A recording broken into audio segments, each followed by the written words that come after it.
Cuautepec se localiza al norte del Distrito Federal, en la delegación Gustavo Amadero.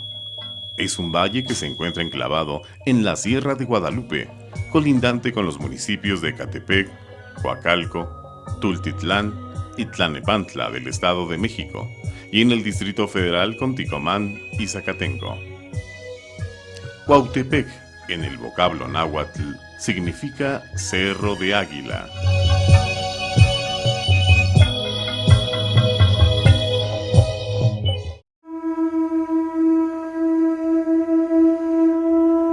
Para remontarnos en la historia del pueblo de Cuautepec, tenemos como una de las primeras referencias de México, donde el padre Francisco Javier Clavijero nos describe como de una exuberante vegetación en flora y fauna, muy variada. Aquí se establecieron los primeros asentamientos humanos de la cuenca del Valle de México.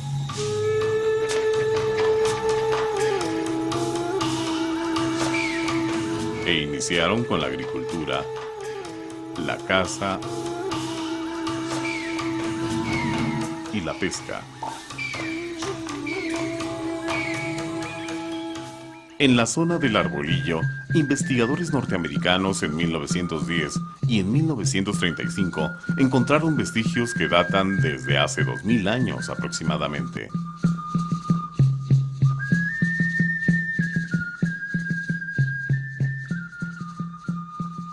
Más tarde, a la caída de Tula, llegaron familias toltecas y casi al mismo tiempo procedentes del norte arribaron los chichimecas, guiados por Xolotl, quien formó un gran reino que fue Tenayuca, y posteriormente su hijo, Quinatzin, traslada este reino a Texcoco. Tenayuca y Cuautepec tributaban para Azcapotzalco. Con la formación de la Triple Alianza, pasaron a dominio azteca. Terminada la conquista y para la pacificación de los pueblos, se le otorgaron a don Diego de Mendoza de Austria-Moctezuma las mercedes reales de tierras, donde incluía el Rincón de Tenayuca, Ticomán y Cuautepeque, que se le llamaría el Rincón de don Diego, así como los cerros, llanos, ríos y lagunas de Ecatepec, y el título de gobernador de Tlatelolco a Tacuba y Chilapa. A su muerte, el cacicazgo pasó primero a su hijo Baltasar y luego a su hijo Melchor, y en varias ocasiones dejó de entrever que las tierras de Cuautepeque, en aquel entonces, él dijo: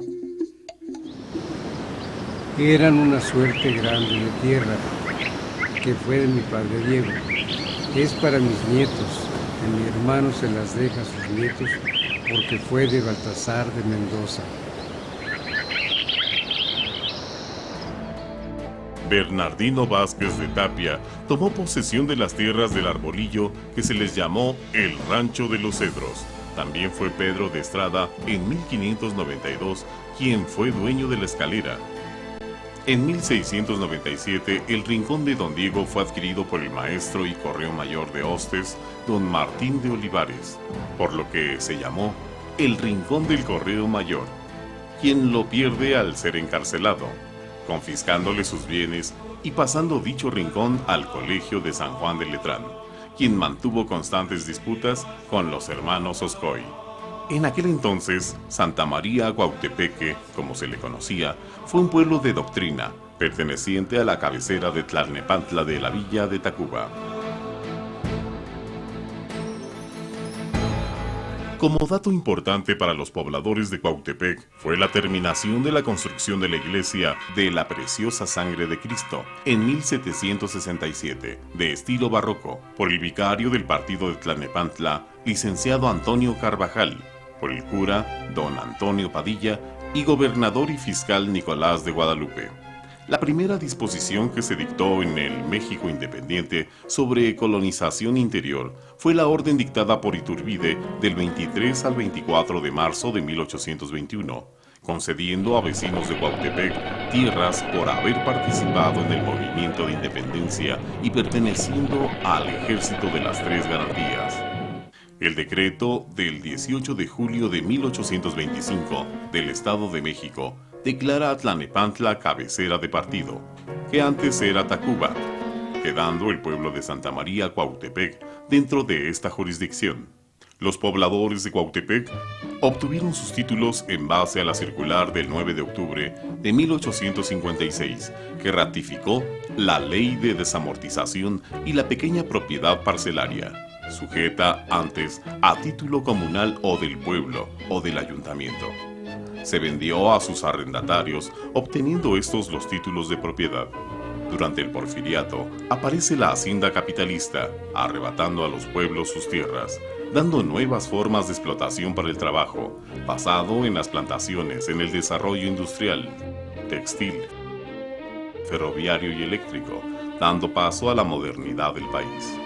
Los habitantes de Cuautepec se enfrentaron a grandes conflictos con la hacienda de la Escalera, ya que sus pobladores sufrieron el despojo de sus tierras, robo y muerte de su ganado.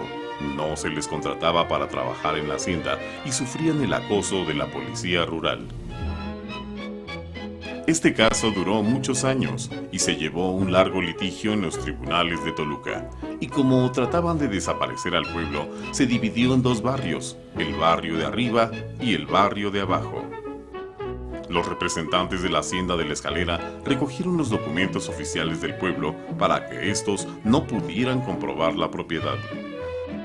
Actuó como árbitro el general Porfirio Díaz, presidente de la República, quien da su veredicto a la dueña de la hacienda, señora Dolores Barrón de Rincón Gallardo, que tuvo que ceder al pueblo de 6,5 a 7 caballerías de tierra de la hacienda, y los habitantes del pueblo tenían que aceptarlas, si no serían desterrados a las haciendas enequeneras de Yucatán. Ambas partes llegaron a un arreglo, haciendo una minuta donde, más tarde, se expidió la escritura pública número 76 de la Notaría 43, a cargo del notario público Alberto Ferreiro. Ambos documentos narran los conflictos que vivieron los habitantes del pueblo durante muchos años. ¿Por qué pasamos a ser Distrito Federal?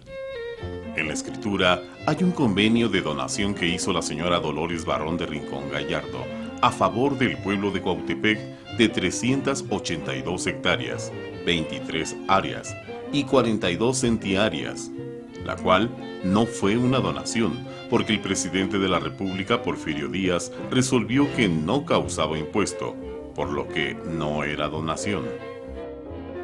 Santa María Cuautepec pasó al Distrito Federal el 7 de febrero de 1899 por la atenta nota 1072, con sus dos barrios, Alto y Bajo, incorporándose a la municipalidad de Villa Guadalupe Hidalgo.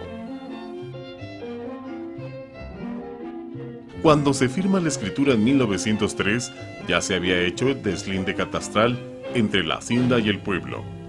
En la colección de folletos para la historia de la Revolución Mexicana, dirigida por Jesús Silva Herzog, titulada La cuestión de la tierra, nos refiere que uno de los pleitos iniciados hace muchos años entre la hacienda de la Escalera y el pueblo de Cuautepec en la municipalidad de Guadalupe Hidalgo vino a ser resuelto hasta después de verificado el catastro. La reglamentación de dicho catastro se realizó en 1899, estableciéndose el primer vértice geodésico en el Cerro del Chiquihuite, cuando pasamos a ser Distrito Federal.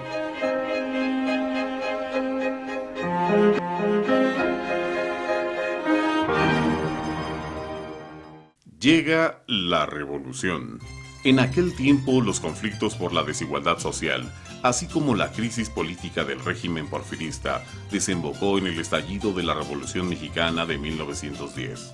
Al parecer, los habitantes de Cuautepec no participaron directamente en el movimiento revolucionario. Sin embargo, hubo simpatías con algunos grupos político-militares.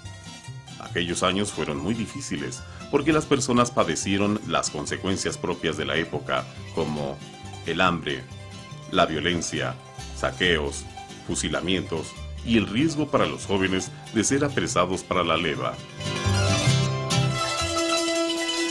En 1916, un grupo de vecinos que encabezaban Cornelio Cedillo, Isidro Tinoco, Braulio Guerrero, Vicente Tinoco, Regino Cedillo, Eusebio Carvajal, Juan García y 105 personas más solicitaban la restitución de tierras, argumentando que la hacienda de la Escalera les había usurpado el ejido. Dicha solicitud no fue concedida. Posteriormente, en base a la ley agraria del 6 de enero de 1915, los vecinos del pueblo solicitaron la dotación de tierras. Tal acontecimiento es recordado porque Venustiano Carranza vino al pueblo para entregar las tierras el día 9 de marzo de 1918, recibiéndolas el señor Cornelio Cedillo, Isidro Tinoco, Anselmo Lopa, en representación del pueblo. Las tierras se repartieron a las 500 familias de la localidad. Se distribuyeron en fracciones de terrenos denominadas tablas. Al pueblo de Cuautepec se le dotó de 200 hectáreas de tierras ejidales de temporal, de segunda y tercera clase, siendo el primer pueblo del Distrito Federal que recibió tierras en dotación, en base a las leyes de 1917. Este reparto modificó la organización política, económica y social del pueblo.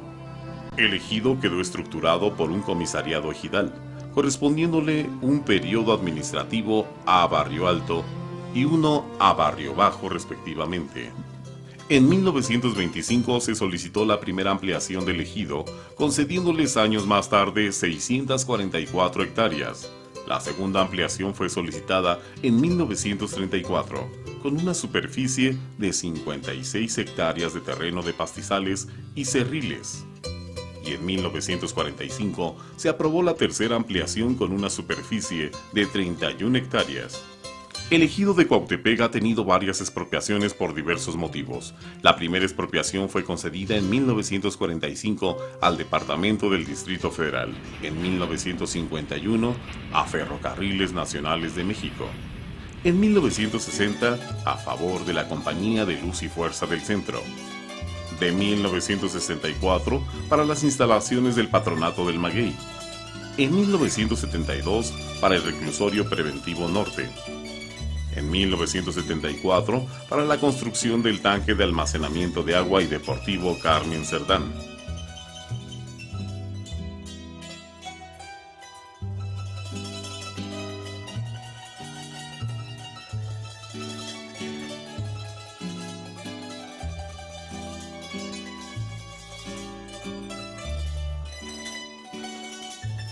En 1976 y 1990 para Corep. En el 2001 para las antenas de telecomunicaciones en la zona del Cerro del Chiquihuite.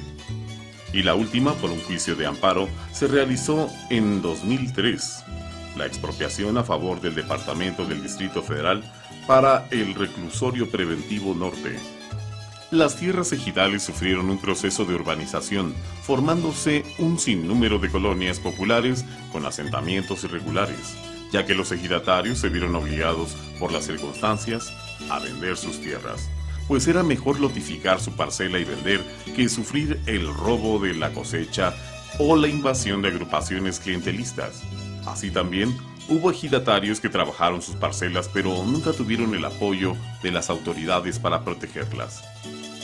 Todos debemos cuidar y respetar el último pulmón que nos queda de la Sierra de Guadalupe. Vivir más sanamente en armonía con la naturaleza. No debemos olvidar que somos parte de ella, pues si la destruimos, nos destruimos a nosotros mismos.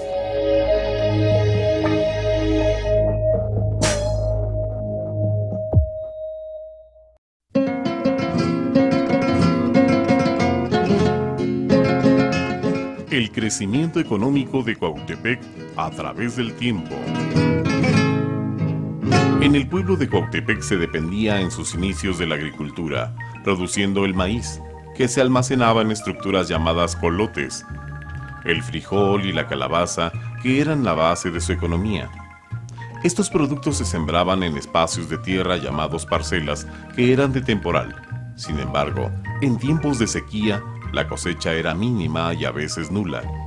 Algunas de las principales parcelas del pueblo fueron La Panadera, ahora conocida como la Colonia Zona Escolar, Santa Teresa, actualmente Colonia Jorge Negrete, La Pastora y Colonia Benito Juárez. Otros lugares eran Palmatitla y Mexilamaco, Existían tierras de primera y segunda clase. Algunas de las parcelas se trabajaban a medias. Esto era la mitad de la cosecha para quien la trabajaba y la otra mitad para el poseedor de la tierra.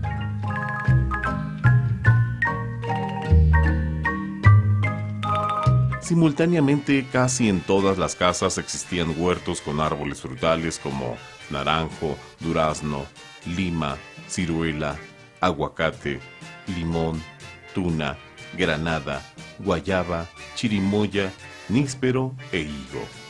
Esto proporcionaba productos de autoconsumo y para su venta. Algunos de estos frutos llegaron desde la época de la colonia. Dentro de la agricultura, el maguey formó un papel muy importante. Este nombre fue dado por los españoles a la planta que en México se llamaba metl. De ella podemos obtener el pulque. El maguey, para llegar a su estado de madurez, tarda de 8, 10 y hasta 12 años, siendo uno de los mejores el llamado chalqueño. En Cuautepec se techaban las casas con pencas de maguey y se hacían lazos de sus fibras. Actualmente se siguen utilizando para elaborar y dar sabor a la barbacoa.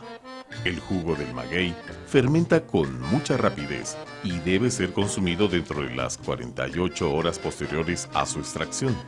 Hasta ese momento lleva el nombre de aguamiel, del cual hasta la actualidad se siguen preparando y bebiendo los llamados curados de pulque, que se elaboran con algunas frutas y azúcar de caña, líquidos cuyo colorido y dulzura se vuelven más atractivos al paladar. Hay de melón, tuna, fresa, etc. Como reza el refrán: agua de las verdes matas, tú me tumbas, tú me matas y me haces andar a gatas. Dado el auge que tuvo el pulque, se construyó el patronato del maguey, también llamado Receptora del Pulque, que fue inaugurado en octubre de 1964 por el entonces presidente Adolfo López Mateos, al cual llegaba pulque de algunos estados de la República como Hidalgo, Tlaxcala y otros, que era distribuido para abastecer a otros lugares e incluso a Cuautepec. El pulque de Hidalgo era curado con el aguamiel de Cuautepec, produciendo un pulque de mejor calidad. Otras actividades económicas se daban en el rancho del Arbolillo, que perteneció a la hacienda de San José de la Escalera, y parte de su terreno fue utilizado para la crianza de ganado vacuno, productor de leche y sus derivados, lo cual fue de gran importancia para la economía de Cuautepec. En la mayoría de las casas hubo establos donde producían leche, tanto para el autoconsumo como para la venta. Citamos familias como Los Cedillo, Alfaro, Riveros, Tinoco, por mencionar algunas. También existieron pequeñas granjas avícolas y de reproducción de ganado menor, como chivos, borregos y cerdos. Complementando esta actividad a finales del siglo XIX y siglo XX, varias familias trabajaron las canteras que eran explotadas en los cerros como el Chiquihuite. Algunas casas utilizaban las losas para los pisos, así como también en los panteones, para las fosas y en la mampostería de algunas construcciones. Este material se utilizó para la construcción de la iglesia de la Preciosa Sangre de Cristo en Barrio Alto, al igual que en la iglesia de Nuestra Señora del Carmen en Barrio Bajo. En lo referente a la cantera de barro, el material era vendido a una fundidora de acero en ese tiempo llamada La Consolidada, y las fábricas de loza La Favorita y Ánfora. La cantera fue explotada por el pueblo y el barro extraído era encostalado y transportado sobre burros. Otras canteras fueron la del Águila, con piedra que sirve para dar cuerpo a la arena con que hacen moldes metalúrgicos. La cantera Alfonsa, de barro amarillo. Cantera Grande de la Forestal, de barro morado y amarillo. Cantera de la Loma de Calcedonia. Algunos de estos materiales se siguen usando en el biselado y pulido de vidrios. Estas actividades impulsaron que, por el año de 1906, la Compañía Ferrocarrilera de Monte Alto construyera un ramal de la ruta México Progreso Industrial de Tenayuca hacia Cuautepec, instalándose simultáneamente un cableado telefónico. Este ramal fue una concesión que solicitó en 1903 la compañía San Ildefonso, fábrica de tejidos de lana S.A., que se utilizó para trasladar pasajeros y sus productos, conocer sus riquezas naturales, sus fiestas patronales y sus celebraciones tradicionales.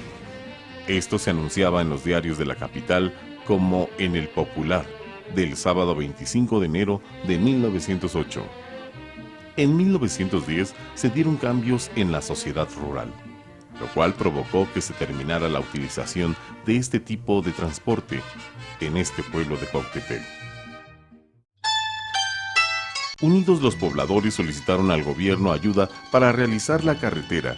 Algunos gestionaron y otros cooperaron con su mano de obra, donando a la semana un día de trabajo sin cobrarlo. Ya con la carretera lista, algunos pobladores aportaron sus recursos para comprar los 2 primeros camiones que daban servicio a la villa de Guadalupe. Así se consolida la primera sociedad cooperativa de transporte, que se constituye el 18 de marzo de 1939, quedando como presidente el señor Apolonio Tinoco Plata, secretario señor Jesús Tinoco Oscoy y tesorero señor Ismael Viveros Plata. Poco a poco, el servicio que se prestó hizo que la gente saliera y llevara sus nopales, tunas, flores, etc. a vender fuera, así como a buscar oportunidades de trabajo, y hasta nuestros días, donde la urbanización ha crecido de sobremanera y como consecuencia, el transporte. En 1976 se integra el servicio de la Sociedad Cooperativa Cuautepec La Villa, de unidades llamadas combis, posteriormente camiones de la Ruta 100 y Ruta 8. Actualmente existen 3 rutas, RTP, Ruta 18 y Ruta 88, acompañadas del transporte informal que ha crecido en demasía. El comercio, que ha sido parte fundamental en la economía de Cuautepec, con una de las primeras tiendas del rumbo surgida en Barrio Bajo, llamada La Conquista, propiedad del señor Eulalio Tinoco Viveros, a quienes muchos recuerdan por sus conocimientos en homeopatía y herbolaria, remedios que él mismo elaboraba y que en esta tienda podían adquirirse. También ahí se vendían abarrotes y otra gran variedad de artículos. Otras tiendas fueron La Guadalupana, del señor Simón Viveros Plata, y La Perla, del señor Enrique Peña Aldana.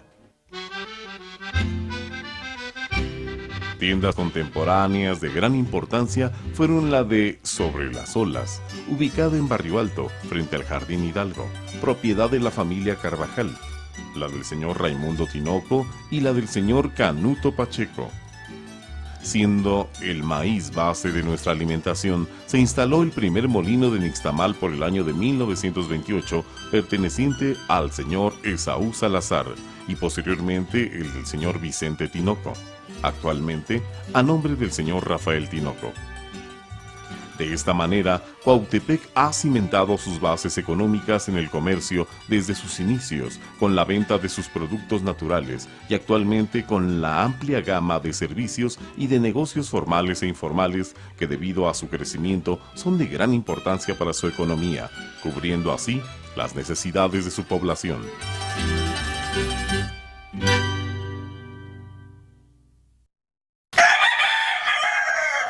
Nada tan mozo como el rostro saturado de la tierra oriunda.